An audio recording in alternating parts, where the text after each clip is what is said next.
I'm calling the meeting to order, so here we go. The roll call is Lee Todd, Here? Alvis Johnson, he is absent, Sharon Porter Robinson, here, Steve Trimble, Here. Lou Young, here.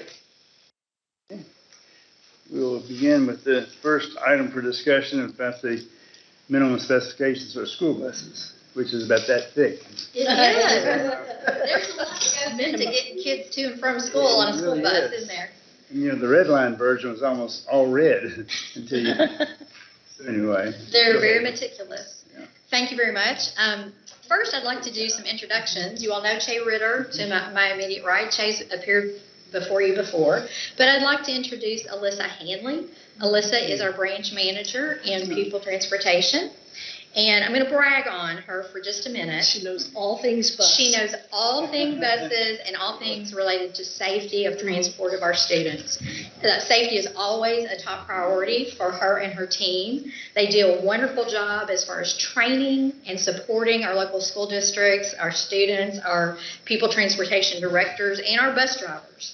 And we have really leaned on our bus drivers the last couple of years, not only transporting to and from school, but really working to make sure nutritional meals have been provided to our students. They have really gone above and beyond as far as transportation for our students. And Alyssa is an advocate for them. She is always kind of knocking on our door saying, remember, remember, remember. And she works tirelessly to do that. She also, when the tornadoes hit in Western Kentucky, Alyssa was texting me before I had even heard that really had happened, because she was already reaching out to our districts, asking what they needed, how we could support them, and reporting back what had happened to each of them. So I just wanted to take a minute to introduce her and give her a round of applause for all the things that she does.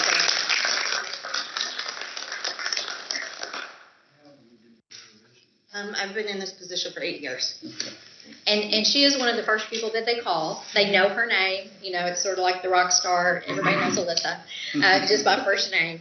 And I'm just really proud of her, of all the work that she's done on behalf of the department and our districts. And Mr. Chair, before we let Elisa out of the hot seat, I just want to say that from a district perspective, everyone really does appreciate you. And it's my understanding that there were a lot of buses lost in the tornado, right? Yes. Do we have a count yet? I do not have an exact count. I know that there are probably hundreds. Well, not hundreds in the tornado. Okay. Most of the damage was in Mayfield and Graves County area. And they would have fairly small fleets. Yes. Okay. So we are before you today to talk about the 2023 Kentucky minimum specifications for our school buses. And I'm going to let Alyssa just spend a couple minutes explaining the process. And then to answer any questions you might have, it is a fairly lengthy document. In your board materials, we have provided sort of that summary sheet that shows changes from here to there. But she has a really great process on how we make updates to our bus specifications. So I'm going to let her share for just a minute. Thank you.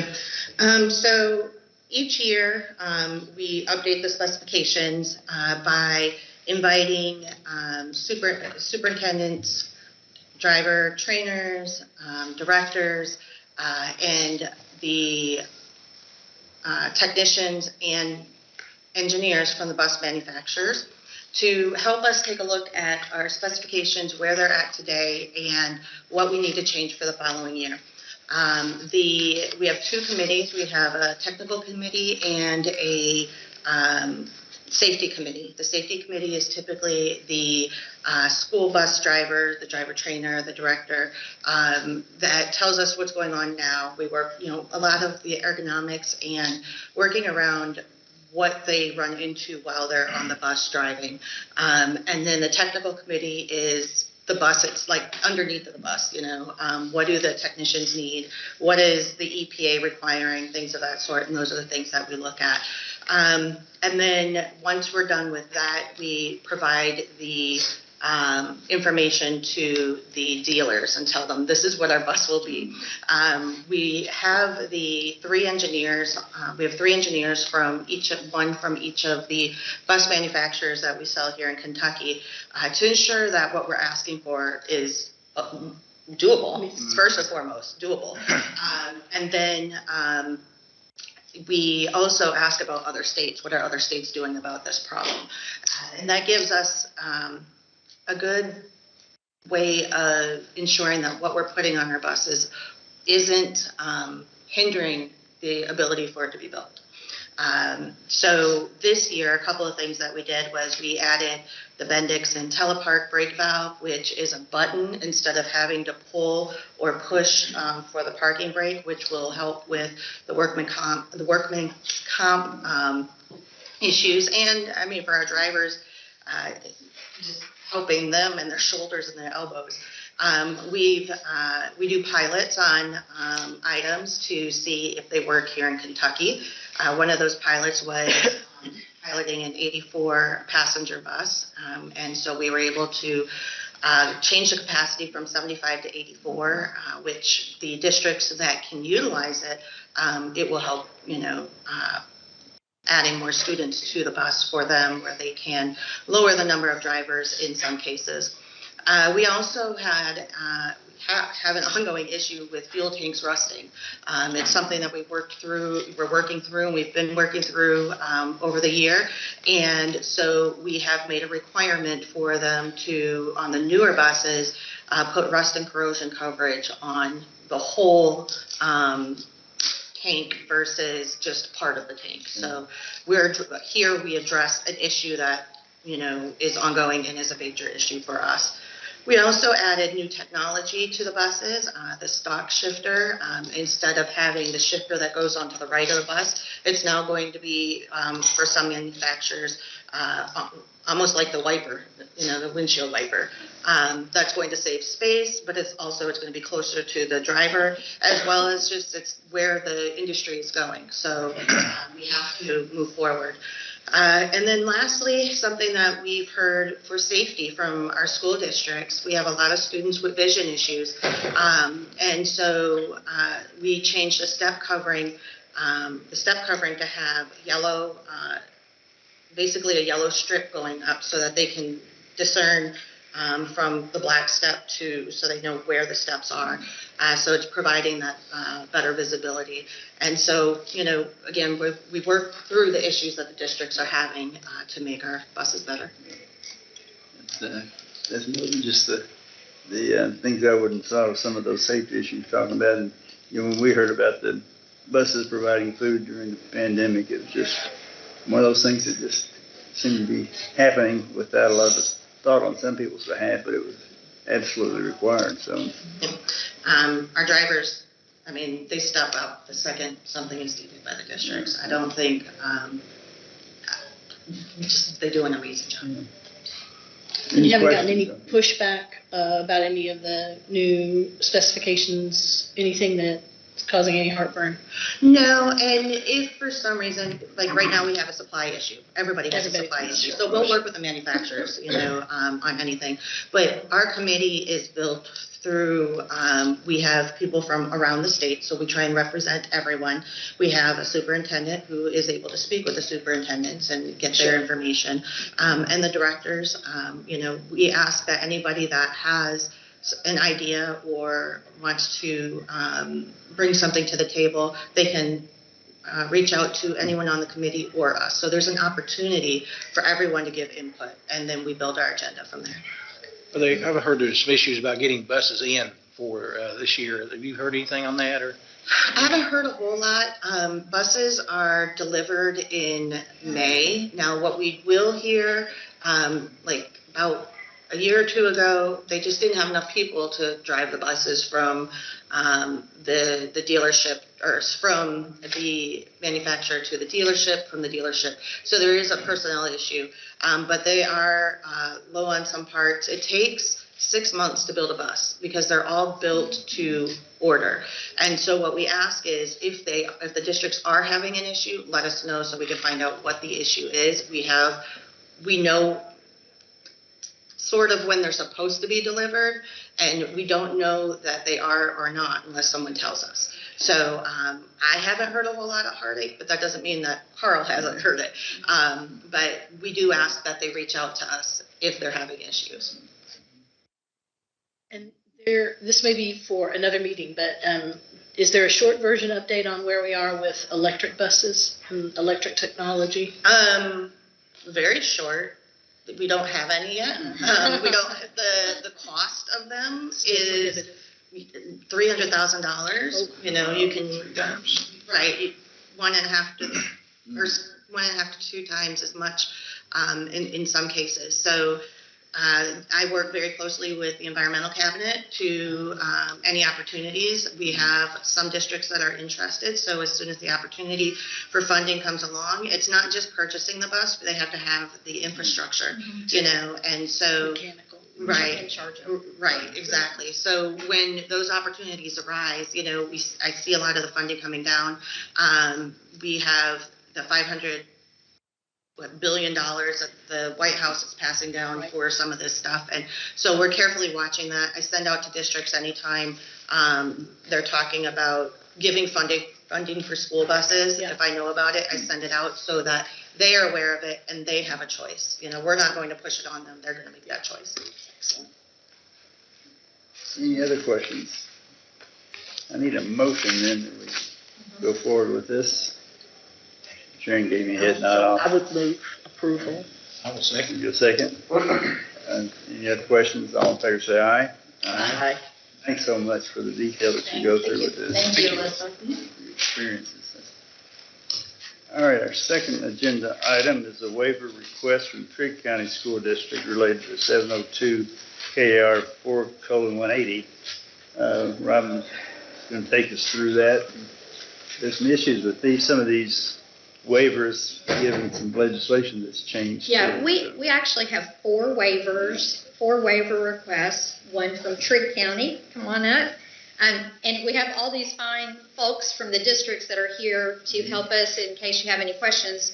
But generally speaking, just for all 4 waivers, these are waiver requests to allow the districts to use restricted funds on their extracurricular facilities, so primarily athletic facilities. We've had this discussion before the board, even as recently as our last board meeting, and there has been legislation passed, House Bill 678. We're going to have a presentation on that more fully in a little later in the afternoon session, so we can inform you all about this. But these were all 4 waivers that were already on the board agenda, and so we've asked that we go ahead and bring those to you for your consideration. We are recommending approval on each one of them. I think we're going to take them independently in sequence, but that's just a general overview that they all are related to athletic facilities, improvements related to that, and the use of restricted funds. So, Che, if I can ask you to go through the first one, which is for Trigg County. Sure. And let's introduce our guest, first of all, if I can. This is Superintendent Thorpe from Trigg County Schools, and I appreciate it. Thank you very much for coming. So if you'll recall, last board meeting, which seems like a lifetime ago now, we had a couple of waivers in front of you all. And of course, as Robin said, the House Bill 678 passed, but we had already had these folks right in the breach, basically, of doing a waiver. So we felt it would be probably better to go ahead and proceed with these waivers coming in front of you all today. Now, for Trigg County specifically, and as usual, each one of these has a little bit different situation, which requires waiver. But Trigg County's is pretty straightforward. They would like to use some restricted funds to build a multi-purpose facility. And the staff note, we wanted to make sure we included it's for sort of a different animal, archery, wrestling, and cheerleading programs. And this could also include press box, restrooms, and concession buildings. So it's more of a multi-purpose facility rather than an athletic complex, which we had talked about before. And as far as specifics, I would ask that if you do have specific questions, Superintendent Thorpe knows this project better than I do, of course, so I'd be glad to take any questions you all have. Would you like to elaborate any on that? I also like to add that it's a good opportunity for band also. We're going to have turf field. We're going to have like football lines on it also, within the building. I don't know if you watch the band, but they're out there. They practice probably as much as anybody does. And like most of the time, at least at our facilities, they're out on the asphalt parking lot standing when it's really hot. This gives them the opportunity not only to use a conditioned facility, but also one that has the field markings on it, just like it was on the field when they perform. So it is multi. We have like archery and wrestling in particular. They have to rent spaces off campus because we just so landlocked. We don't even have anything for them. Cheerleaders, they may be on the front lawn today. They may be in the library tomorrow. Then they get to gym occasionally. So this will give everyone an opportunity to have their own home. And my predecessor and myself, my chief financial officer, has done a really good job in preparing for this. But this would benefit us, especially as the prices increased on some things if we were allowed to do this. I know this is the only one that really puts in here the cost and where the overrun is going to be covered. Mm-hmm. What are the sources of the restricted funds and the sources of your general funds? And when I look at this new legislation coming down, it looks like it opens the door for doing what you want to do, priority 1, 2, 3, or 4 Mm-hmm. for other these things. And well, it says it has no budget impact, but you got to take money from someplace.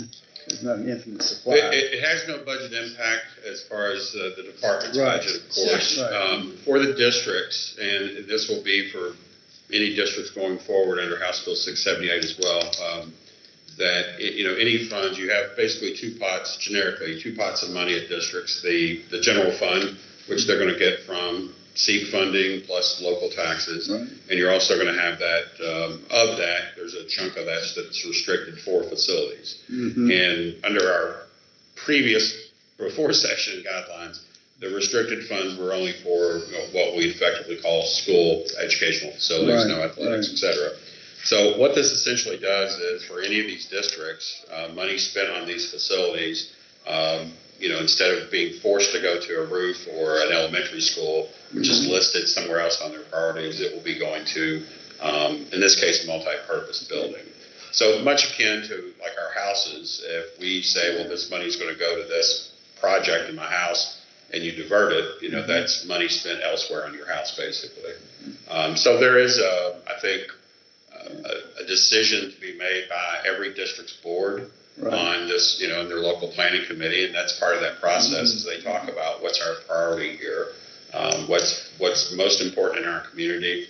And I'm sure Trigg and the rest of these districts, their local planning committees went through in great detail about these district facility plans, Right. which, sets that up for them to determine what their priority is. And of course, it requires board approval as well, board agreement as well.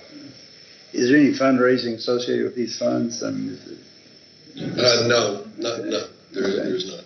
I've often wondered whether some of the districts that have more philanthropy than others, they might be able to do things that others cannot do. I think districts would always welcome a donation. Yes, we certainly would. Wouldn't turn it down a bit. No. Any questions? I have one. Superintendent Thorpe, where are you in the process? Have you seen that the bids do exceed your original 4.2 million? It exceeded it, I think, on top of my head, it was like 6.4. 4. Yeah. We have done some, 2. We had some competitive negotiation. Uh-huh. We've gotten some things, the roof, for example, is not 20 gauge, it's 18 gauge. We did some competitive negotiation. We took some brick off and just put some siding on, that thing. So we've got it started, and it's actually, they've started the groundwork. They're actually doing it now. Okay. So it is in process, it's been bid. They're doing, the drainage is a big thing also. That was another thing they had to do, divert some water around, so it would not run into the existing field house.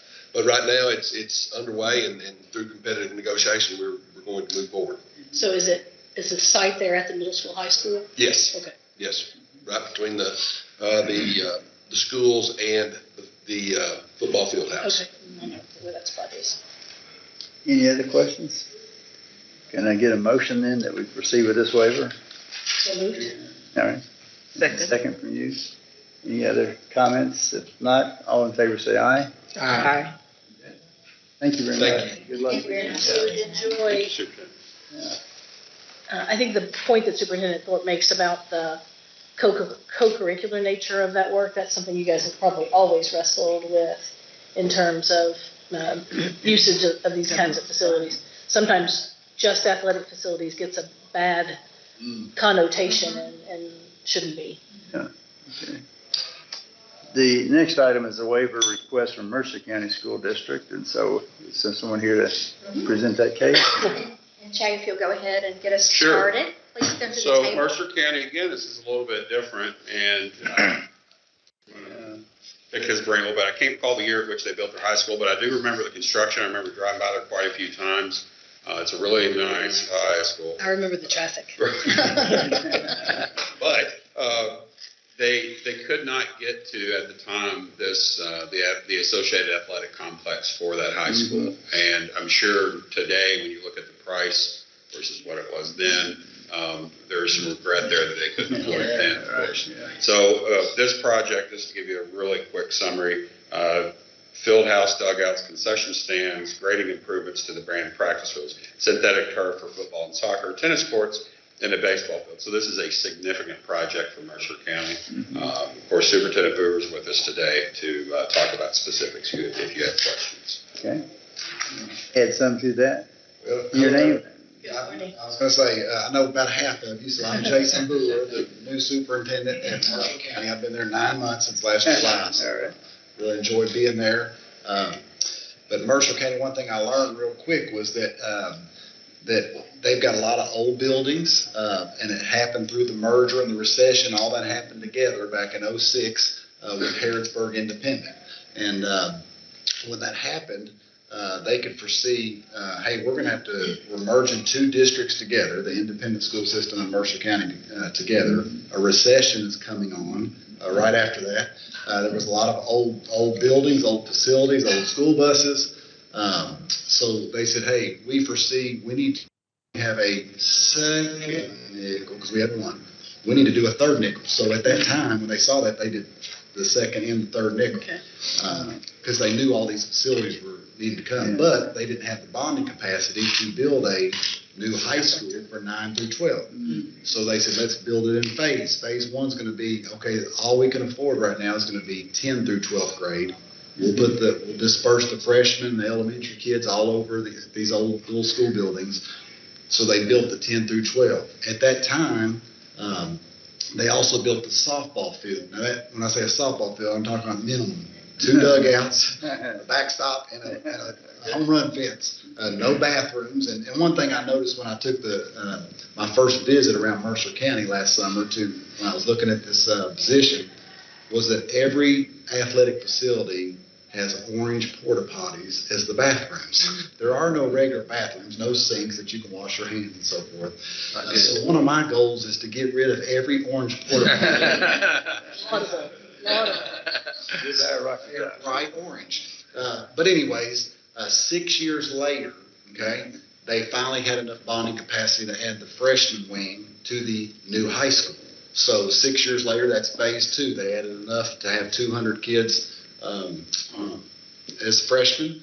Of course, when you do that, your original build on 10-12 is the cafeteria, for instance, is the size for 10-12 not. So everything you do throws your district facility plan off later on. But anyways, they added the freshmen 6 years later. So now we're at a place, finally, we can build a baseball facility on site, bathrooms for our soccer and our softball. Of course, softball is not going to be Title IX wise, so we're going to have to tear down the 2 dugouts and the press box. We have no concession stands or anything, just to make it look nice like the baseball. Because what we don't want to do is build a new baseball and then say, you're Title IX, you better have just as nice for softball. So we're going to tear down the 2 old dugouts at the softball field that's on site at the new high school, and then build baseball, press box, concession stand for both baseball and softball, bathrooms finally, and then also soccer. The only thing we're doing at the soccer field is adding bathrooms. They just have orange porta potties right now, so we're wanting to do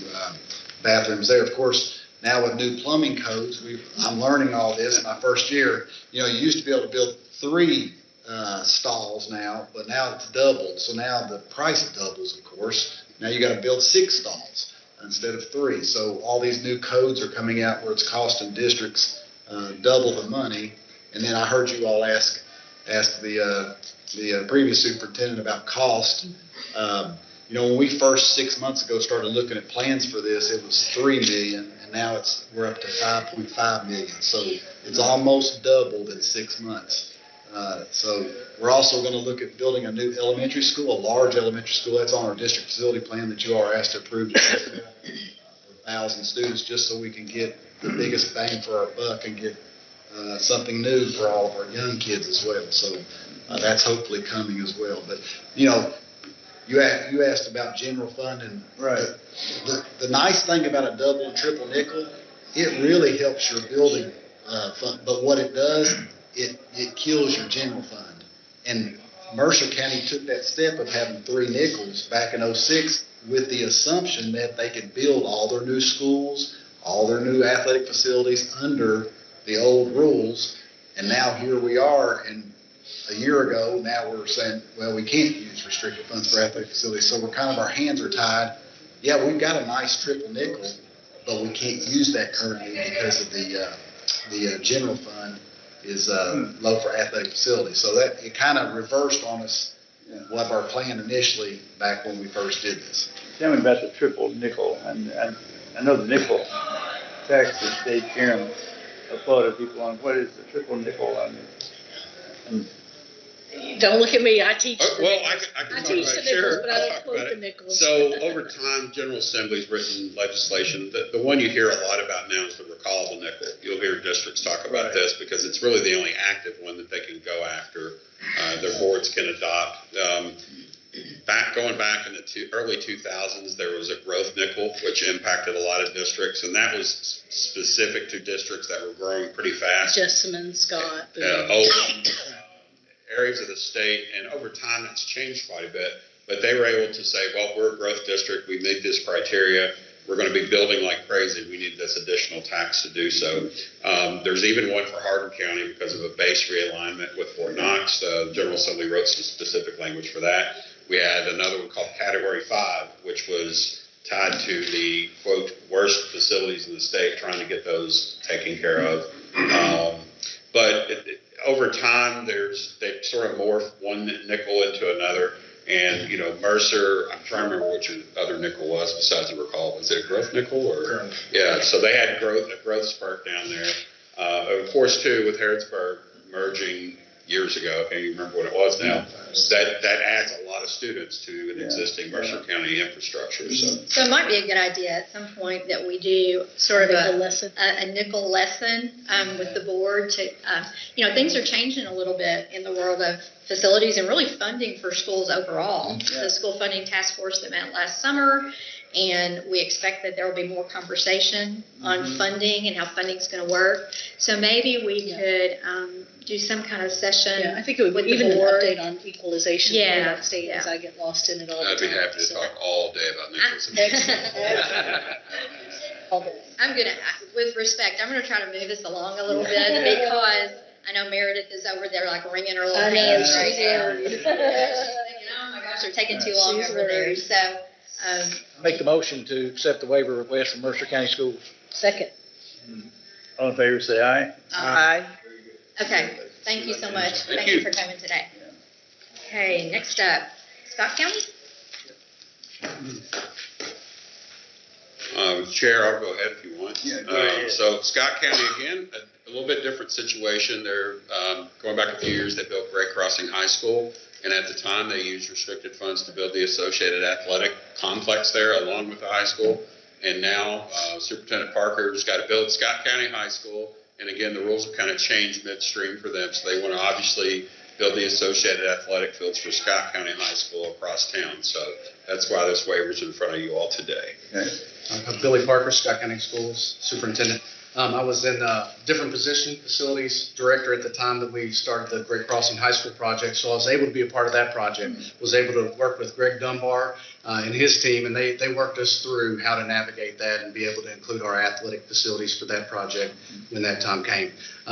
You know, we're asking for nothing more than we had asked for with the Great Crossing request. And, you know, we're looking for, you know, typical outdoor athletic components. People could argue what those are, but we're really looking to have a complete high school experience on that one campus. Right now, we know that, you know, transportation is an issue. Having it right there, you know, takes away from that need. Other things I could go into, but if you're pressed for time, I don't want to take too much of it. Any questions? This is, move approval of this waiver request. Okay, is there a second? I'll say.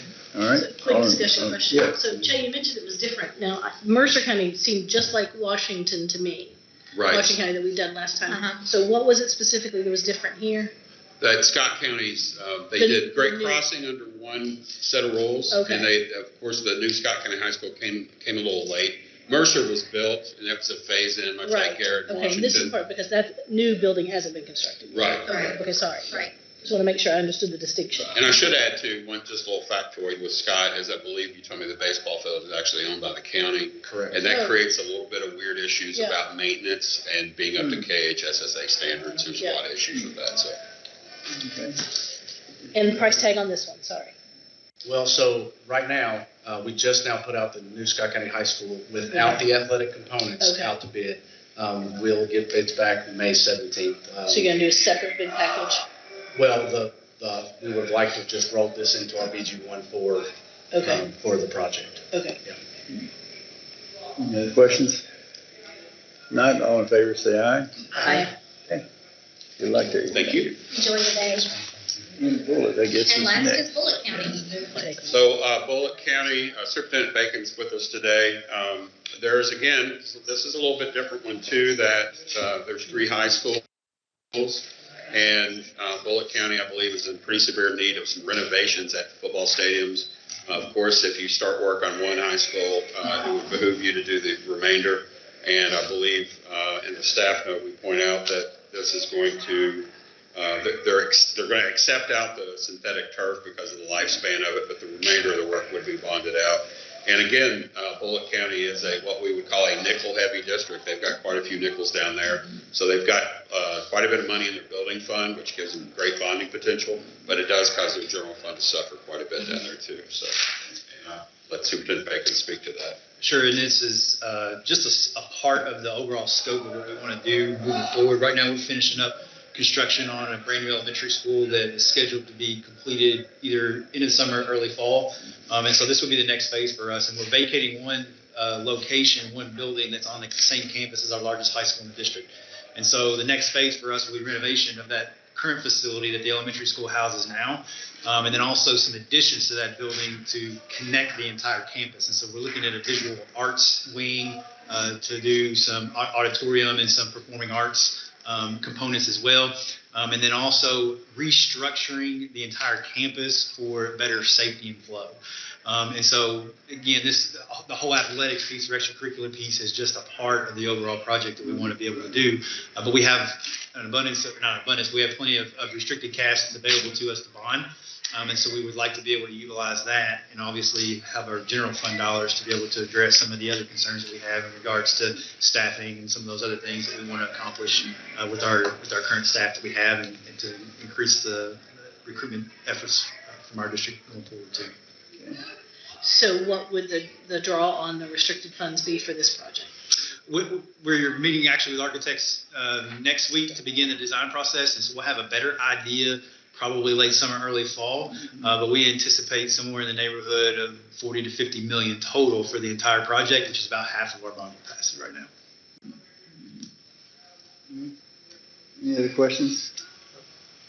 We have much of the similar issues that have been discussed too, no outdoor facilities, and a lot of the things that have been done by booster club organizations and committed parents and community members. Yeah. And we've just got a lot of safety concerns we need to address, and we feel like now's the right time to do that. Yes. No questions? No questions. Can I get a motion for this waiver? I move approval of this waiver for Bullitt County. Okay, is there a second? Second. All in favor, say aye. Aye. Good luck. Thank you very much for your support. Thank you. Appreciate Got that. a lot going on. Appreciate it. So, Thank you.